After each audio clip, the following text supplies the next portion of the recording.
motherfucking cold in prison, don't even agree. What the fuck is wrong with society? And why am I such an anomaly? Everybody listen to the... All right, it's Sunday, February the 18th, 2024. This is the IPR Evening Deprogram. I want to focus first on the graphic I made the other day, the screened reality. Which side of the monolithic worldview filter are you on? And I think it's important now that we draw the distinction, which is why I've been making it a point to target certain truther orthodoxies, knowing that by challenging certain propositions, I'm going to get some blowback. Well, that's intentional. It's strategic. We have to draw the line. The people who are still carrying water for the alt media, the mainstream media, the people who are still doing the work of controlled opposition need to be defined as such, because it is my view that the firewall that prevents any true awakening is a collection of guardrails set up in the minds of the alt media. Certain barriers they're not allowed to cross. For example, calling fake fake. You can call it a false flag. You can say there's more to the story, but you can't subtract. There's no inherent skepticism, and I would even go so far as to say there's no internal skepticism within the main and alt media ecosystem. The mainstream and alt media exist in the same fictional universe, and there's no real skepticism on the claims themselves, so much as disputes over the details. They'll fight over 99 details, but agree on one big, quote, fact. But that big fact, that big lie, is what establishes the world stage as such. So to get into some specifics, if you're looking at the graphic, I have the real world and the screened reality. The dividing line between the two is the monolithic worldview filter.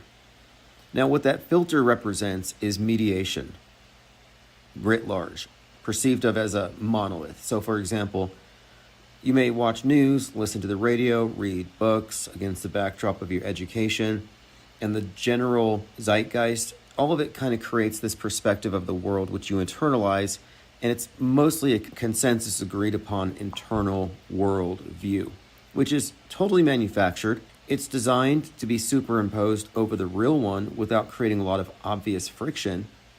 But at those areas where you can't fact check, reality test, you're left to take a slight leap of faith. A little here, a little there. You're given the perception that you have a trustworthy window to the world through media, when in fact it's a filter. Now, this monolithic filter gets literally everybody, no matter where they are on the political spectrum, whether they're religious or atheistic. It gets them all onto the same basic sheet.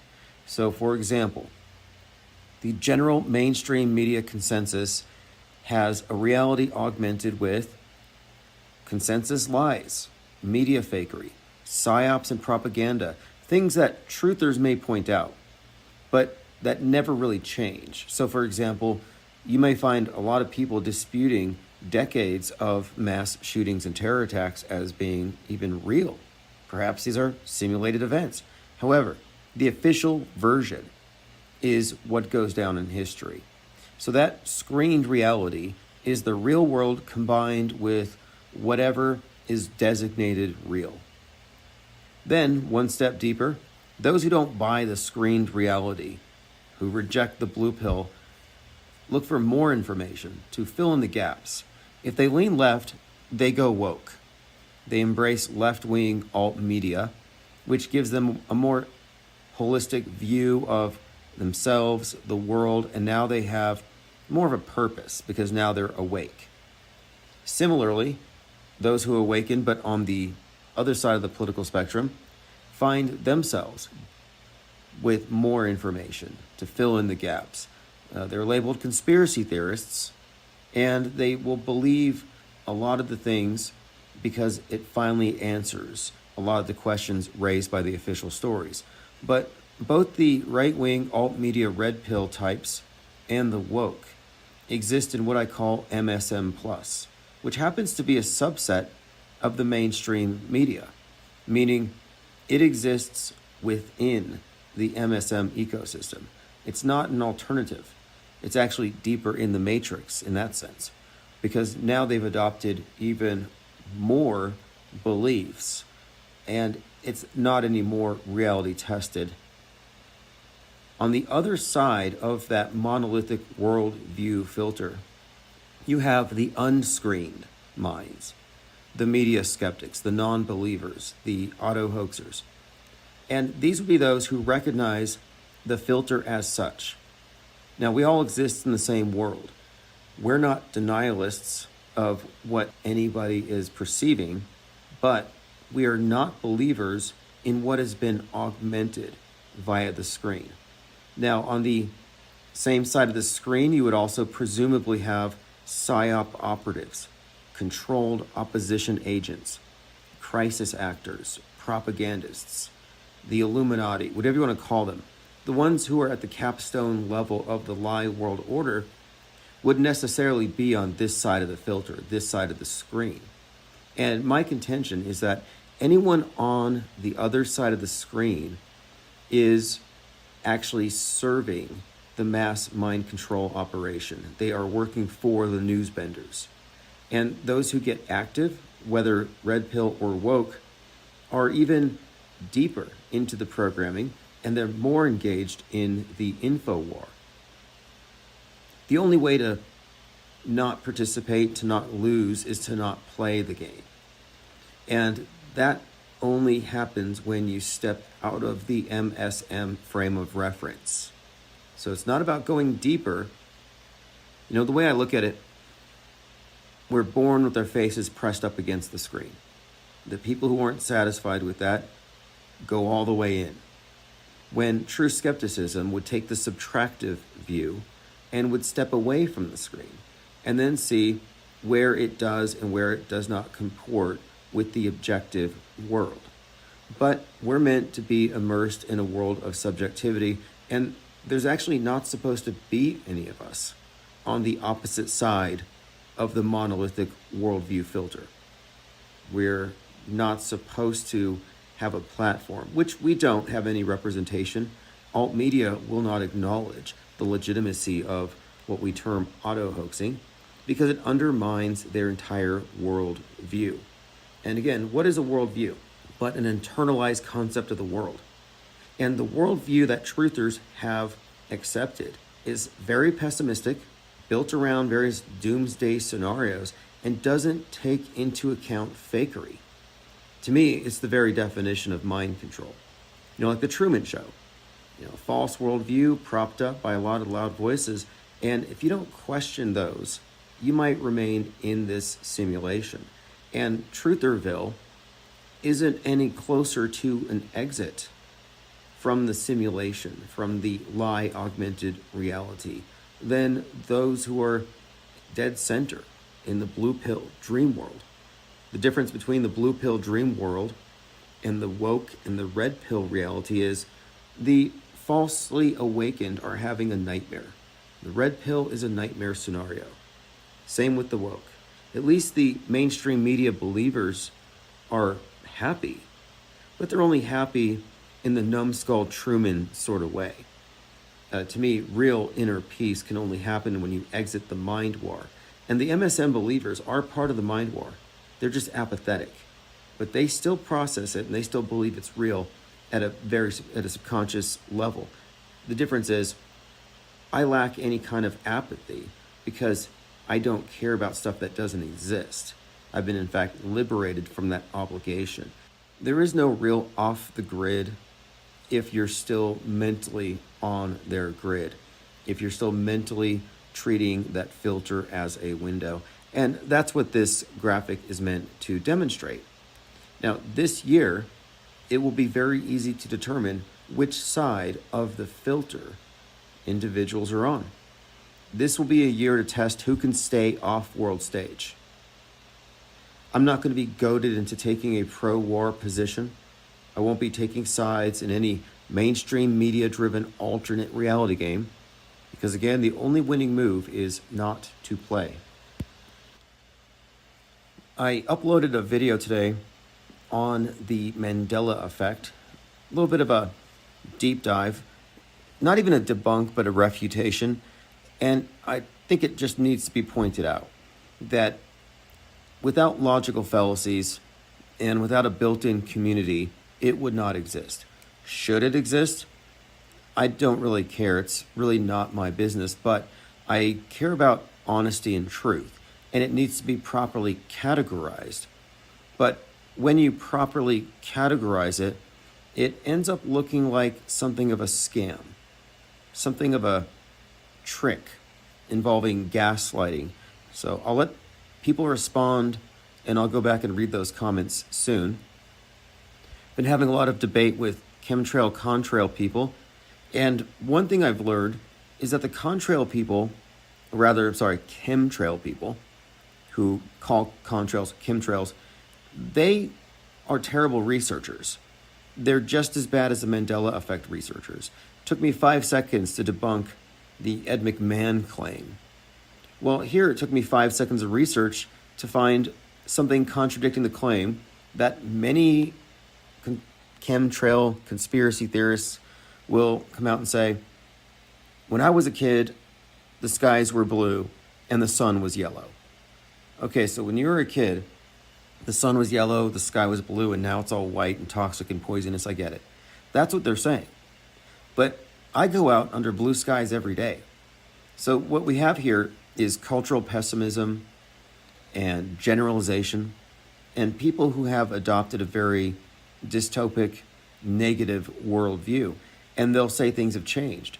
But the truth of it is, I can find copious research on the matter of condensation trails going back to 1957. I found charts from the same era describing different ways to predict these things in order to keep military jets undetectable.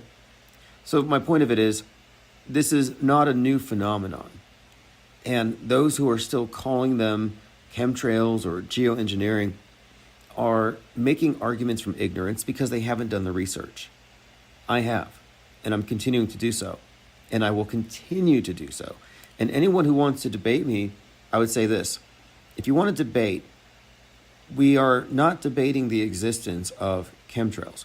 We will have to debate the non-existence of contrails against established contrail science, observation, testable, repeatable science. In other words, there are decades and decades of research papers, charts, various observations on what we call these condensation trails and what it means for the climate, what it means for visibility, what it means for military aircraft. So this has been something that's been on people's minds. So to make an argument against that without confronting the body of evidence and observational data is making a bad faith argument from ignorance. And I won't debate someone who isn't willing to admit the validity of the Appleman chart when it comes to predictability. And what it comes down to is logical fallacies. And these all need to be confronted. For example, and I have a list of about 6 or 7, and I think this is incredible. Every single time someone posits the question, what is that spray? They're loading the question, appealing to ignorance, shifting a burden of proof, applying faulty causality.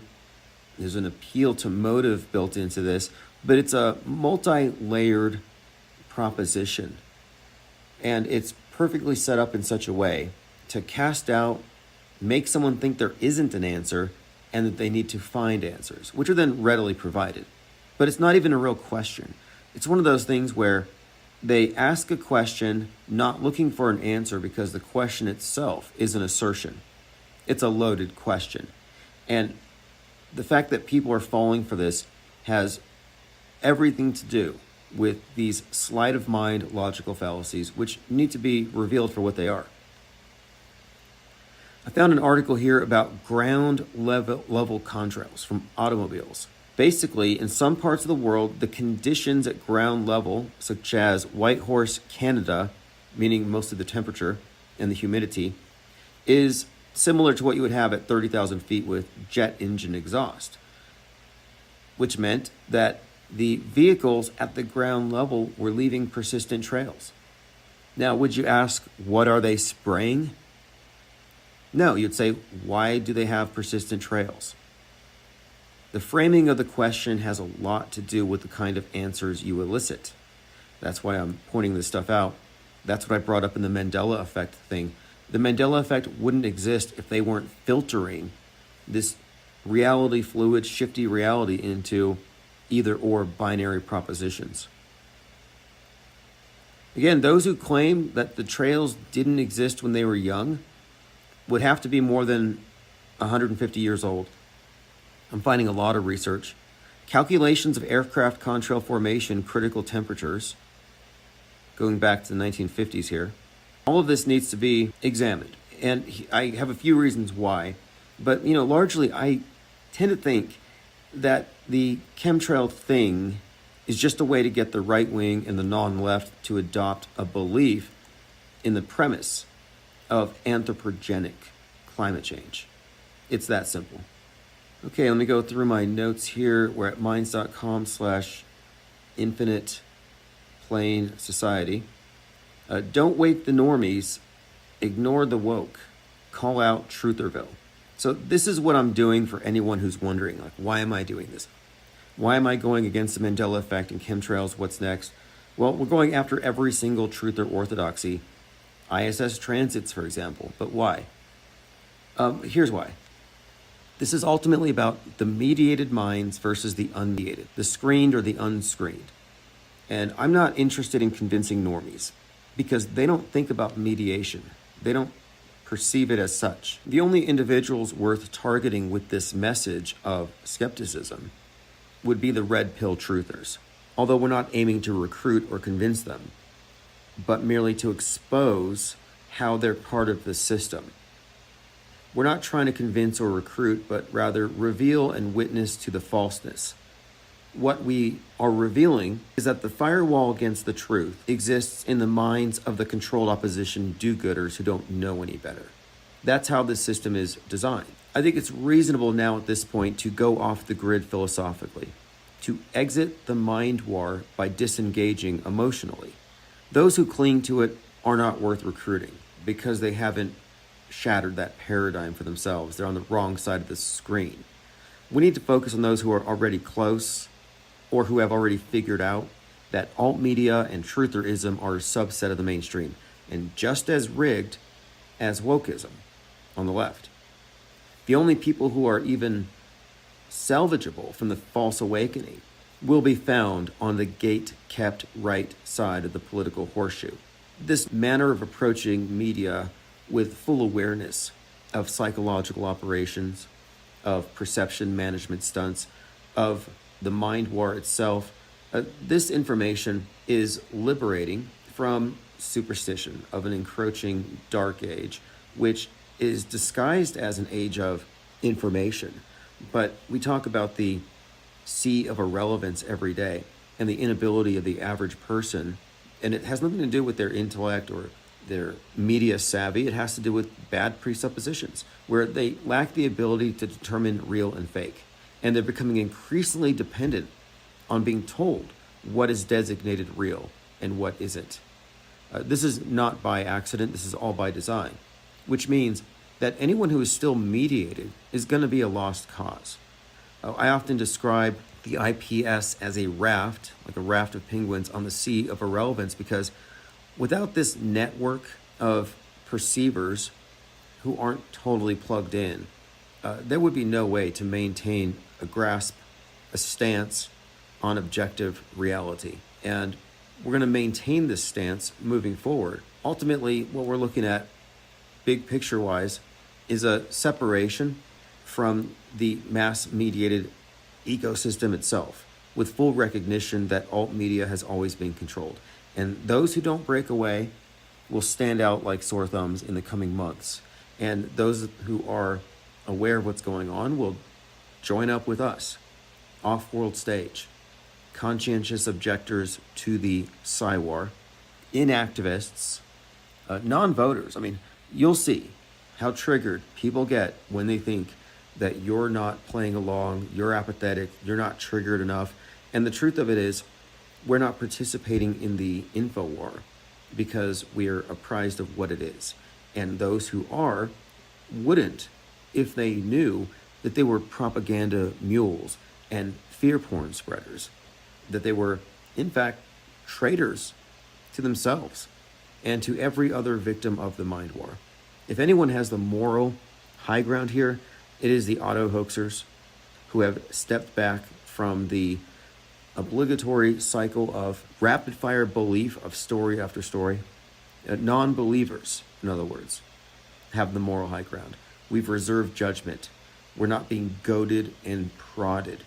So I will continue to foment a culture of non-belief here as we continue to fine-tune our arguments and make the distinction known between what we're doing as media skeptics and what Trutherville is doing as controlled opposition to the mainstream. Thank you for joining. This is Infinite Plane Society Evening Deprogram for February the 18th, 2024.